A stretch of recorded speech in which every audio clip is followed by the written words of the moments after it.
Bonjour à tous, heureux de vous retrouver pour plancher sur le quintet de rentrée à Auteuil sur la butte Mortemart. Et puis j'étais heureux de vous avoir donné ce lundi Glycandrine, mon bon tuyau. Je la sentais bien à la lecture des partants. Je vous avais dit, il y a des chevaux de temps en temps qui m'appellent Glycandrine tout de suite.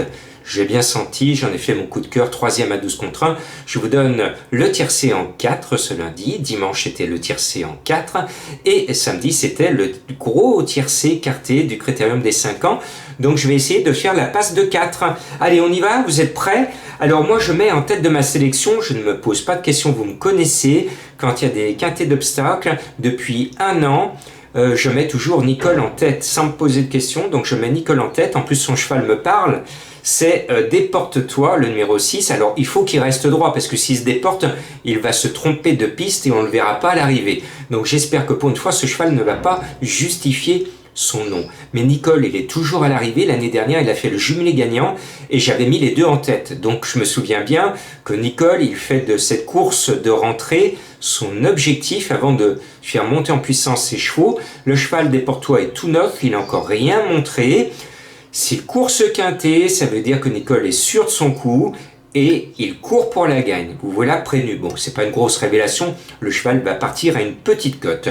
Je lui oppose l'un des 4 mousquetaires de l'écurie Cotin, parce que Cotin visiblement a visé la course. On ne met pas 4 chevaux dans le camion pour faire de la figuration, on met 4 chevaux dans le camion dans l'espoir de gagner avec l'un des 4 mousquetaires. Eh bien, le meilleur à mon sens, c'est le de Hell's Queen, en espérant que cette reine va pas se faire un petit défaut de départ comme la dernière fois où il est resté au poteau. Alors c'est ce que je ne supporte pas dans les courses d'obstacles, c'est que les chevaux qui restent au poteau sont considérés partants alors qu'ils ne partent pas. Résultat, quand vous jouez un cheval qui reste au poteau, ben vous avez perdu au bout de 1 mètre de course.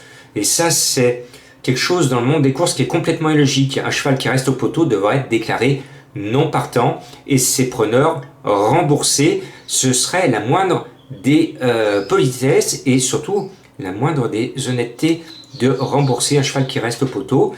J'espère que mon appel et mon coup de gueule avec le sourire sera entendu. Bon, Hell's Queen, je l'aime bien, malgré son poids, elle a de la qualité, elle doit représenter son entraîneur et viser la plus haute marche sur le podium. Et puis, j'aime bien, je me suis planté avec lui la dernière fois, c'est le 3 Vesroli, il a raté ses débuts à ce niveau, mais je l'aimais bien la dernière fois, je l'aime bien là encore, parce que regardez qui est propriétaire, c'est notre ami JMB. Donc c'est marrant, c'est amusant de voir JMB sur les obstacles. Il sera peut-être dans les tribunes à admirer son cheval et à encourager ses couleurs. Alors pourquoi pas, si vous êtes un fan de JMB, ben vous jouez le 3. Si vous avez été déçu comme moi par sa prestation dans le quintet référence, eh bien vous ne le mettez pas. À vous de juger. Moi, j'aime bien JMB, donc j'ai tendance à vouloir le mettre.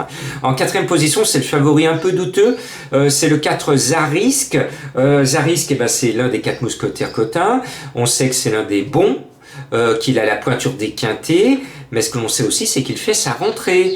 Et là, il tombe sur des chevaux qui ont couru tous les meetings d'été et des chevaux qui sont au top de leur art, alors que lui, il a encore tout le meeting d'automne d'Auteuil à faire, donc il n'est pas à 100%. C'est pour ça que contrairement à certains de mes confrères, je n'ai pas envie de le mettre en tête, parce que je pense qu'il peut gagner son quintet, mais certainement pas en début de saison. Il va attendre certainement le mois d'octobre ou le mois de novembre pour gagner son tiercé, mais il a quand même une chance. Et puis pour ceux qui aiment jouer la fameuse combinaison la plus jouée dans nos courses françaises depuis la création du tiercé en 1954, c'est le 6-4-2, et vous remarquerez que ce 6-4-2 figure dans mes 4 premiers. Et puis après, eh bien, je fais confiance à mon coup de cœur, toujours à belle cote. Vous savez, je prends des risques avec mes coups de cœur, hein. C'est pas des dernières minutes qu'on entend et qui partent à 5 contre 1. Moi, mes coups de cœur, c'est souvent, très souvent, du plus de 10 contre 1 et souvent du plus de 20 contre 1. Ben là, c'est du 20 contre 1, avec le 16 Éclair du Maffray. C'est un cheval qui me plaît bien pour 2 bonnes raisons. Premièrement, son entraîneur a 100% de réussite dans cette course en 3 participations. Cela veut dire qu'il fait de cette épreuve son objectif de rentrer à Auteuil. Et à chaque fois que cet entraîneur Lenog est à l'arrivée, notamment en 2016, il finit 4e à 20 contre 1. Et en 2017, il finit 3e à 28 contre 1. À chaque fois, c'est cet entraîneur qui crée la surprise dans le quintet. Eh ben moi je le mets. Surtout que le cheval ne peut pas être mieux, il reste sur 2 beaux succès. C'est vrai qu'il a pris du plomb dans l'aile de la part du handicapeur, mais son propriétaire, je l'ai écouté, il est confiant. Il estime qu'il a une chance de se placer. Eh bien, avec son petit poids plume, je pense qu'il peut s'envoler dans la dernière ligne droite. Et je poursuis avec un cheval qui est un peu la révélation de l'été. Il va falloir qu'il nous montre sa pointure à ce niveau à Paris. C'est le 11 Shenko Magique. Eh bien, il va falloir qu'il sorte sa baguette. Je le mets en couverture. N'en faites pas un coup sûr. Il faut qu'il fasse ses preuves à Auteuil, au niveau gros quintet. Et puis, on parle aussi beaucoup du 14 Kalayan, qu'on a vu dans notre région notamment. Le cheval est au top et j'aime bien les contes de fées. Vous avez vu avec l'écurie Gauvin samedi dans le Critérium des 5 ans, j'ai cru aux contes de fées. Un cheval de notre région, ben là c'est un cheval qui court dans notre région. Eh bien, pourquoi pas, il faut croire à ces belles histoires avec des chevaux qui se surpassent. C'est toute la magie des courses. Eh bien, j'ai tendance à vouloir mettre ce numéro 14. Là aussi, ce n'est pas un coup sûr. Je prends des risques. On n'est pas certain qu'il a la pointure des gros quintets, surtout à Auteuil. Donc, pas d'emballement. Une petite pièce où on glisse dans vos jeux de combinaison.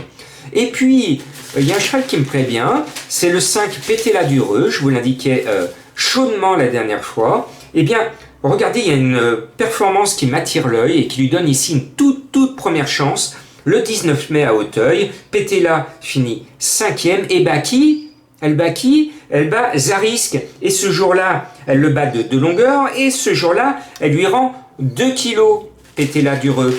Or, cette fois, Pétéla, elle est à poids égal avec Zarisk. Donc ça veut dire qu'il faut mettre ce numéro 5. Alors, on m'a demandé, un de mes amis internautes m'a demandé c'est quoi ces histoires de valeurs. On parle tout le temps de valeurs quand on écoute la grande chaîne du cheval, c'est des valeurs par-ci, des valeurs par-là, et ainsi de suite. Alors moi je ne vous parle jamais de valeurs parce que je sais que c'est du charabia pour ceux qui ne sont pas spécialistes. Et justement, de parler à outrance de valeurs, cela fait fuir tout le monde, tous ceux qui sont là pour jouer pour le plaisir et qui n'ont pas le temps de se prendre la tête avec les valeurs et les problèmes de handicap. La plupart des turfistes, ils en ont rien à faire des histoires de valeurs. Ils veulent simplement savoir si le cheval est bien, si l'entraîneur est confiant et si on peut le jouer. Voilà. Alors une valeur, vous prenez la valeur par exemple de Seltier que je n'ai pas pu mettre, qui est en valeur 64 sur les obstacles. Vous regardez la course prix Jean Bart. Dans les conditions de course, il y a marqué la référence. Et là, dans le Jean Bart, c'est référence plus 8. Seltier a une valeur de 64, plus la référence de 8, il se retrouve 64 plus 8, 72 kilos. Voilà, c'est les valeurs handicap. Alors moi, j'étais échelliste quand j'étais jeune, quand j'avais 18-20 ans, je donnais mes pronos et je passais mes soirées, mes nuits, des fois, à côté les chevaux, à faire les valeurs, que ce soit au trot, je passais un temps fou et tout. Et puis, au bout de quelques années, je me suis dit, mais Jean-Marc, que tu fasses cela, ces valeurs, ou que tu ne fasses pas ces valeurs, ça change rien ton prono, et j'ai l'impression que tu es en train de perdre ton temps. Alors, voilà, c'est la leçon du jour. Je sais qu'il y a des échellistes, je ne les critique pas, mais finalement, et on le voit à chaque arrivée, notamment de quintet, quand il y a des surprises, les chevaux, quand ils ont envie de surprendre et qu'ils sont bien, ils se foutent de leurs valeurs. Voilà. Donc, ne prêtez pas trop d'importance aux valeurs.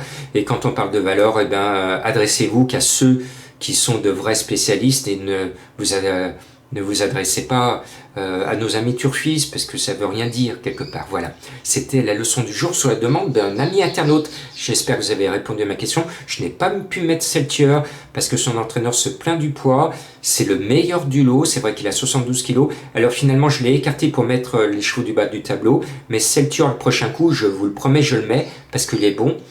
Il peut aller dans les groupes. Mais comme c'est le premier quintet de la saison d'automne à Auteuil, même si on est encore en été, je pense qu'il a encore un bel engagement à venir et je le suivrai avec beaucoup de plaisir la prochaine fois. J'espère qu'il ne va pas me casser tous mes jeux. Bonne chance!